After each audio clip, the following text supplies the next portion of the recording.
Hai, jumpa lagi dengan saya Putu Ayub di channel Putu Ayub Nak Bali.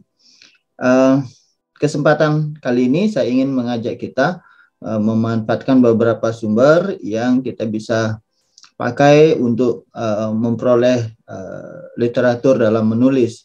Beberapa waktu yang lalu seorang teman sampaikan kepada saya, "Wah Pak, saya sulit nulis saat ini karena saya jauh dari perpustakaan dan lain sebagainya."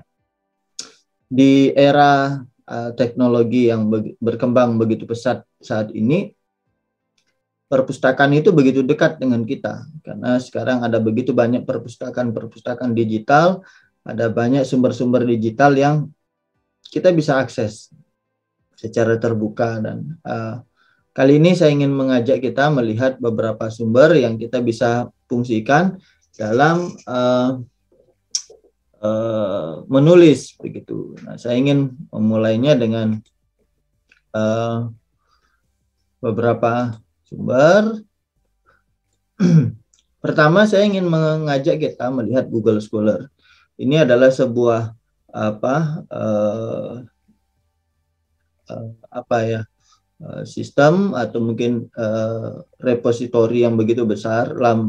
Dia menyimpan begitu banyak sumber-sumber pustaka yang didata oleh mereka, dan ini sumber-sumber pustaka ini terbit di berbagai jurnal, proceeding, Google Book, dan lain sebagainya, repositori juga. Nah, kali ini saya ingin mengajak kita melihat Google Scholar. Kita bisa memanfaatkannya di dalam kita mengerjakan tulisan kita.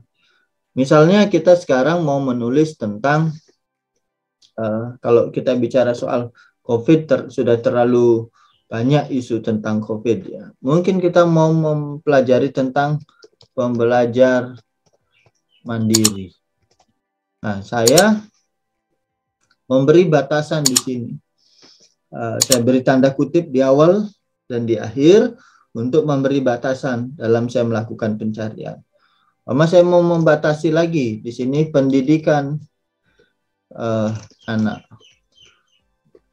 Nanti dia akan mencari, ketika enter, dia akan mencari semua yang bicara tentang pembelajar mandiri, lalu tentang pendidikan anak. Jadi kata kuncinya itu adalah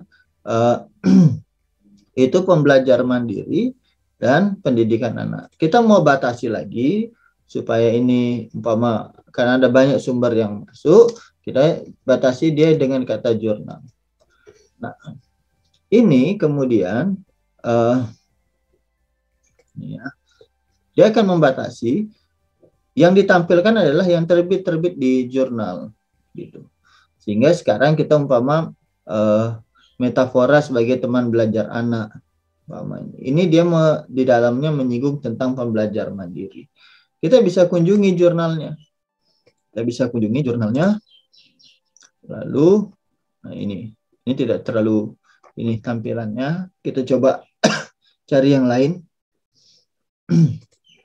Yang ini. Literasi visual untuk meningkatkan kecerdasan membaca di era industri 4.0.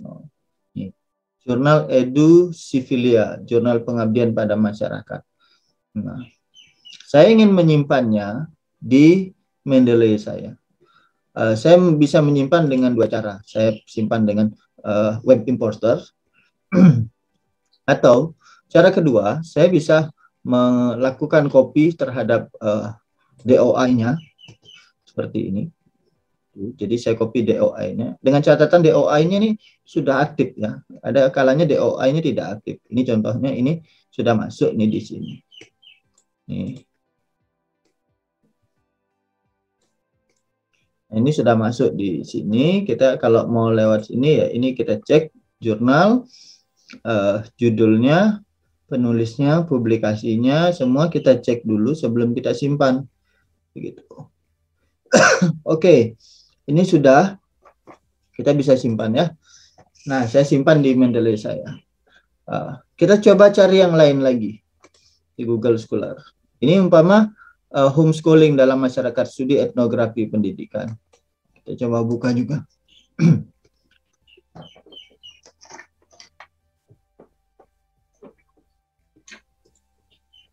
Nah, ini. Jadi tadi saya menunjukkan saya simpan di Mendeley dengan cara ini.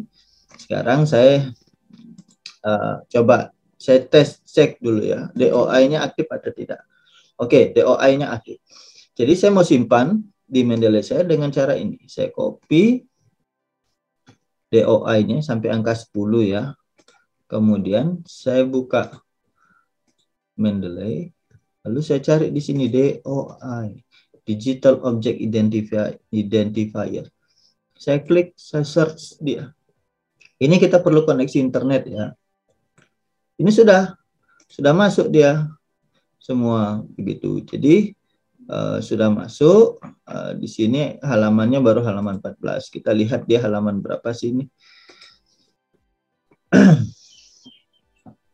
Oke, ini halaman 14 sampai 31 ya, saya update nih di sini. 14 sampai 31. Lalu saya save. Jadi ada dua cara yang saya gunakan menyimpan. Kalau saya mau tarik yang data yang tadi, saya synchronize. Nanti dia masuk nih, yang tadi nih, ini Latifah. Ini masuk nih sekarang, tersimpan di Mendeley desktop saya. Begitu. Ini saya pakai Mendeley desktop ya. Ada kalanya teman-teman menggunakan yang Mendeley Reference Manager. Ada satu lagi yang produk dari Mendeley. Nah, ini saya tutup. Jadi di Google Scholar kita bisa melakukan pencarian terkait topik yang kita tulis gitu. Umpama sekarang mau bicara pendidikan jarak jauh. Umpama di sini digital. Saya mencarinya begini. Maka akan muncul di sini. Muncul pencarian untuk yang artikel-artikel yang di dalamnya mengandung kata pendidikan jarak jauh, media daring, media digital, dan lain sebagainya. Saya mau membatasi umpama, saya mau hanya terbitan 2021 saja. Maka yang muncul di sini adalah terbitan 2021. Saya mau batasi terbitan 2022. Yang muncul adalah terbitan 2022 begitu. Dia tidak akan muncul terbitan lama. Dan ini menolong kita karena kita bisa menggunakan sumber-sumber yang lebih baru dalam tulisan kita. Kita mau custom lagi range-nya boleh. Mau 2002 sampai umpama 5 tahun terakhir atau umpama 2017 gitu ya. Nah, saya search. Dia akan menampilkan yang 2017 sampai 2022. Dia akan tampilkan. Polanya sama ketika kita ingin simpan tadi ya, kita buka, kunjungi jurnalnya, lalu kita simpan. Ini ada DOI-nya. Ada jurnal yang tidak ada digital. Ini DOI-nya error ini. Ada kemungkinan belum di-upload metadatanya oleh pihak jurnal ke Crossref begitu, sehingga dia tidak bisa diklik. Ini DOI-nya tidak aktif. Jadi opsi kita adalah kita simpan dengan cara ini. Kita simpan pakai web importer. Jadi ini saya mengingatkan kita untuk dalam menyimpan data, memastikan dulu jangan langsung disimpan. Judulnya sudah tepat enggak seperti yang di laman web. Autornya sudah tepat enggak penulisannya, nama belakang, koma, nama depan, nama tengah. Lalu nama jurnalnya. Atau kalau di sini ada dua penulis ya juga diperhatikan. Nama jurnalnya, tahunnya, halamannya, volume, nomor, bulan berapa. Lalu ini URL-nya, DOI. Nah, kalau sudah kita simpan. Begitu. Oke. Sudah ya. Saya mau tinggalkan ini. Ada apa namanya? Nanti satu waktu kita akan ulas lebih mendalam bagaimana menggunakan Google Scholar secara lebih dalam sehingga kita bisa tahu seperti apa memaksimalkan Google Scholar dalam menulis sehingga kita bisa dapat literatur yang lebih banyak. Oke, saya mau tinggalkan itu dulu. Saya mau kenalkan ke teman-teman. Di Indonesia ada namanya OneSearch. Ini adalah perpustakaan digital dari pemerintah, dari Perpusnas. Umpama kita mau cari buku di sini, kita bisa cari buku, umpama ilmu pembelajaran. Nah, dia akan muncul semua ilmu pembelajaran, pembelajaran pengetahuan sosial dan lain sebagainya. Hanya di sini kita tidak bisa mengakses semua sumber. Kita hanya akan diberitahu, oh oke, ini ada lokasinya di mana. Kalau dia ada file digitalnya, bisa muncul di sini. Kalau tidak, ini di sini kita buka di perpustakaannya UNM. Kita coba lihat, ada enggak? Oh, tidak ada, dia hanya ada di perpustakaannya. Jadi kita bisa dapat informasi, oh ini ada perpustakaan terdekat yang kita bisa akses. Mungkin kita sedang di mana dan kita jauh dari kampus tempat kita ngajar, kemudian kita cari sumber, kita bisa manfaatkan ini, lalu kita lihat, oh ada perpustakaan yang dekat. Umpama lagi di Makassar ya, kita bisa datang ke perpustakaan negeri Makassar. Apakah di situ diizinkan orang luar akses atau tidak, saya tidak tahu. Tetapi di masa pandemi begini biasanya pembatasan cukup luar biasa ya masuk. Tetapi ini setidaknya akan menolong teman-teman begitu. Lalu di Indonesia tuh ada namanya portal Garuda. Nah, ini adalah Garba rujukan digital. Kita bisa memanfaatkannya karena sekarang untuk bisa maju akreditasi jurnal, setiap jurnal itu harus mendaftar dulu di portal Garuda. Itu sebabnya di portal Garuda ada jutaan. Ini ada 1.700.000 sekian artikel dari 2.500 sekian penerbit dan 13.000 jurnal. Kita umpama mau cari di sini pembelajar mandiri atau self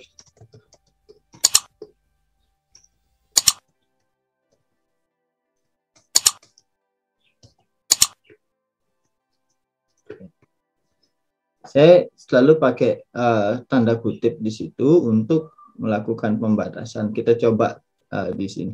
Oke, tidak ditemukan. Kita coba hilangkan. Kita coba cari pembelajar mandiri. Oh, ini salah. Sorry. Oke. Nah, mesin pencarinya akan bingung, tidak ada kata pembelajar.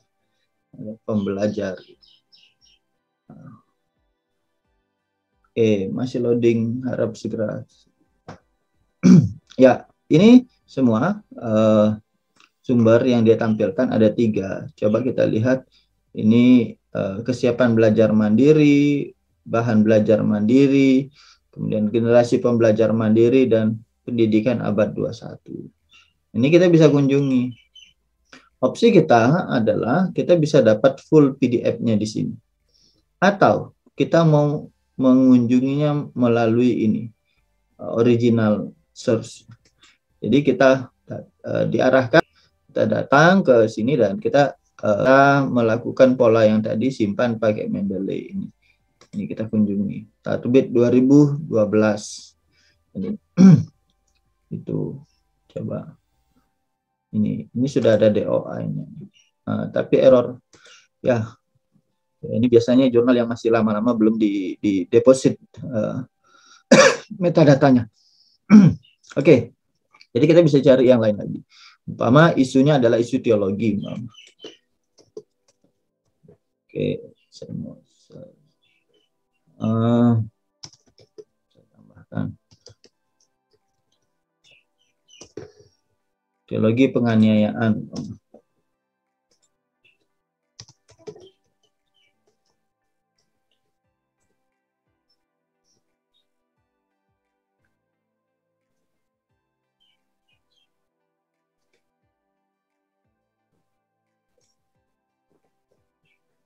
Nah, tidak ada.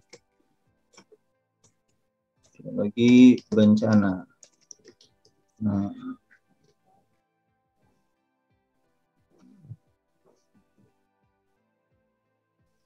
ya. Nah, di sini kita bisa lihat ada banyak jurnal yang bicara tentang teologi bencana, baik perspektif Islam ataupun dalam perspektif teologi agama-agama yang lain begitu. Jadi kita bisa manfaatkan sumber ini sehingga kita bisa aksesnya. Polanya sama seperti tadi, kita bisa kunjungi sumber-sumber tersebut begitu. Nah, jadi kita bisa akses sumber-sumber tersebut sehingga ini contoh ya, ini dari Islam. Pertama kita kunjungi sumber-sumber tersebut. Gitu. Oke, jadi ini kita bisa lihat ini di sini kunjungi ya, sumbernya. Sama caranya seperti yang tadi, kita bisa buka original source-nya atau kita bisa download originalnya. Oke, kita tinggalkan gambar rujukan. Nanti ambil waktu lagi kita mau memanfaatkannya. Lalu di DOAJ juga begitu. Jadi DOAJ ini adalah Directory of Open Access Journal. Ini dia mengindeks atau menyimpan abstraksi dan judul berbagai artikel jurnal dari berbagai negara. Kita bisa menggunakan, caranya sama, kita memasukkan kata kunci.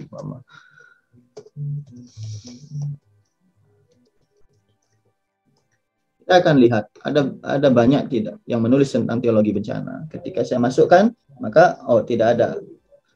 Atau mungkin kita mau masukkan church education. Kita bisa batasi di sini sesuai. Ini ada a journal of religious and theological studies. Kita bisa buka, bisa kunjunginya. Ada Visio D, ini dari Indonesia nih, Starlub Banggai. Lalu ini dari Rusia. Ya, contoh ini ya, kita bisa buka ya, kunjungi, kemudian kita bisa lihat artikel yang diindeks di DOAJ. Kita bisa mau lihat artikel yang mana gitu, ini compare, ini tentang khotbah gitu. Jadi kita kunjungi. Nanti kalau kita sudah dapat, nah seperti ini, dia kasih PDF-nya ke kita. Itu dia kasih PDF-nya, kita bisa buka PDF-nya. Gitu. Nah, kita bisa buka PDF-nya. Lalu kalau kita bisa mau simpan, saya menyimpannya bisa dengan dua cara. Saya menyimpan dengan cara pakai DOI-nya ini, atau saya simpan dengan cara begini. Saya pakai Mendeley, saya add files. Saya add filesnya, kemudian saya cari di mana dia punya file tadi. Ini filenya yang PDF, saya open. Nanti dia akan proses memasukkannya. Nah ini, jadi ini tidak begitu lengkap, sehingga saya copy saja DOI-nya, kemudian saya lengkapi saja di sini. Sekarang saya masukkan digital object identifier-nya, saya klik, dia akan melengkapi semua, URL-nya dia lengkapi, kemudian nama jurnalnya, semua ini dia lengkapi begitu. Jadi pola ini akan sangat menolong rekan-rekan dalam menulis begitu, sehingga kita bisa dapat banyak resource yang relevan dengan tulisan kita. Kita tidak waktunya lagi bicara kesulitan bahan, kesulitan sumber dan lain sebagainya. Lalu berikutnya ada ERIC, jadi Institute of Education Science. Saya mau masukkan di sini satu kata kunci, lalu kita mau lihat hasilnya. Nah,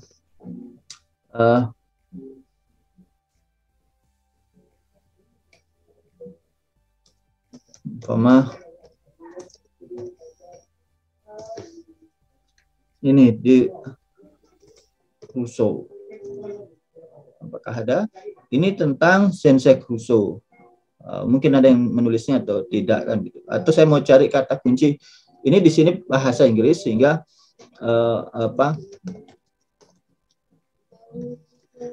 kita perlu masukkan kata kuncinya sesuai bahasa Inggris. Ini umpama motivation and learning strategies. Jadi kita bisa download full PDF-nya, kita bisa kunjungi begini. Nanti kita diberitahu di sini sumbernya.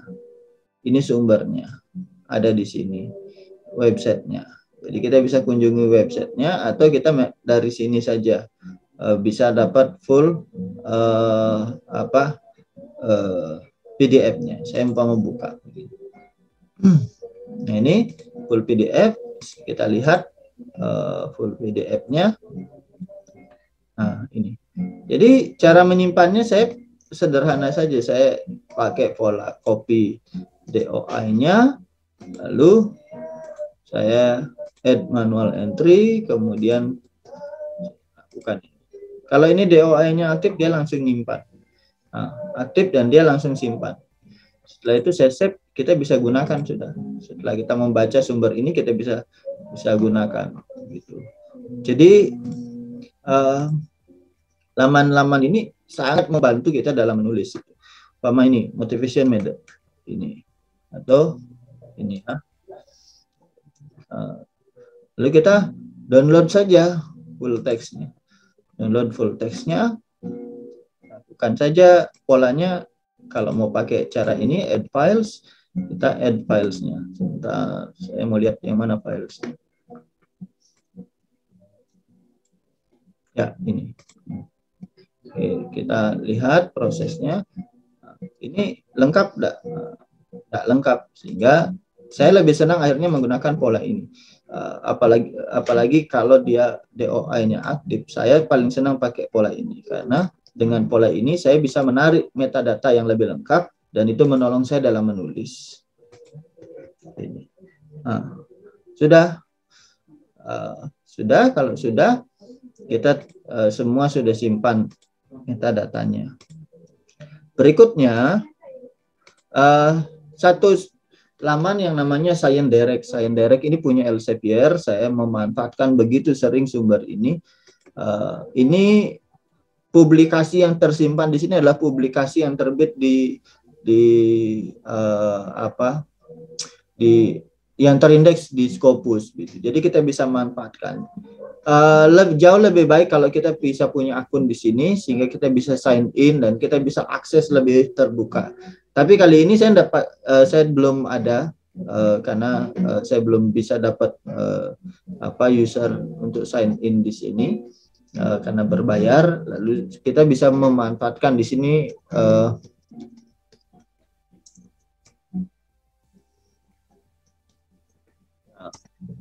ini dan kita bisa dapat begitu banyak tulisan di sini. Ini umpama 2000, kita sama seperti Google Scholar, kita bisa membatasinya. Membatasi berdasarkan tahun, membatasi berdasarkan tipe. Ini kita membatasi dari title-nya, subjeknya. Gitu. Nah, ini kita bisa akses. Yang ini full PDF, ini dia berikan PDF-nya, tapi ada yang tidak dia berikan PDF-nya. Contoh ini ya, ini dia tidak berikan PDF-nya. Sehingga kita tidak kita hanya bisa membaca masuk, kita bisa punya kita bisa dapat full. Nah, saya bisa simpan ini pakai ke Mendeley saya.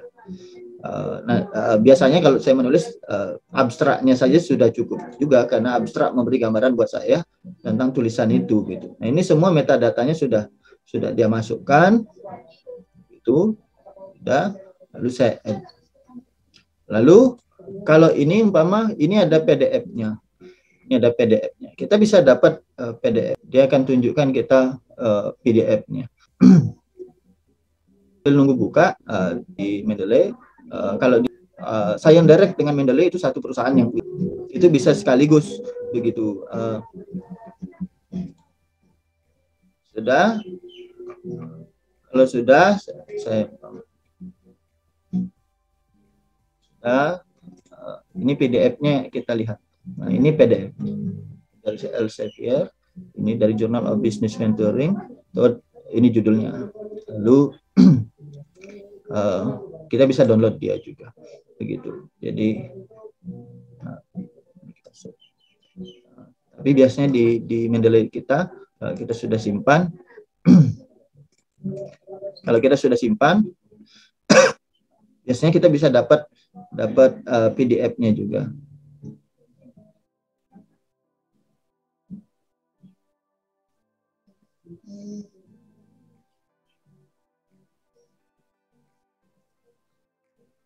Oke,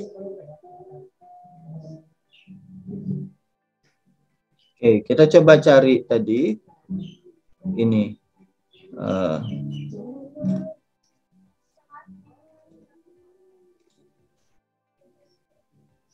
ini. Kita sudah dapat PDF-nya. Kita bisa kunjungi PDF-nya di sini. Jadi tanpa kita download pun di sini sudah dikasih PDF-nya dan kita bisa gunakan dalam menulis. Jadi teman-teman jangan khawatir kalau saat ini jauh dari perpustakaan, dan rasanya aduh mau menulis tapi saya tidak punya perpustakaan. Kalau ini di belakang saya itu buku cukup banyak karena saya sudah kumpulkan buku dari sejak awal masih kuliah S1 gitu dan tapi sekarang teknologi berkembang begitu pesat dan kita bisa mengakses sumber-sumber itu secara terbuka begitu. Dan saya harap ini menolong kita. Sebelum lebih lanjut, mohon like dan subscribe channel ini sehingga terus saya bisa mengembangkannya. Terima kasih, Tuhan memberkati.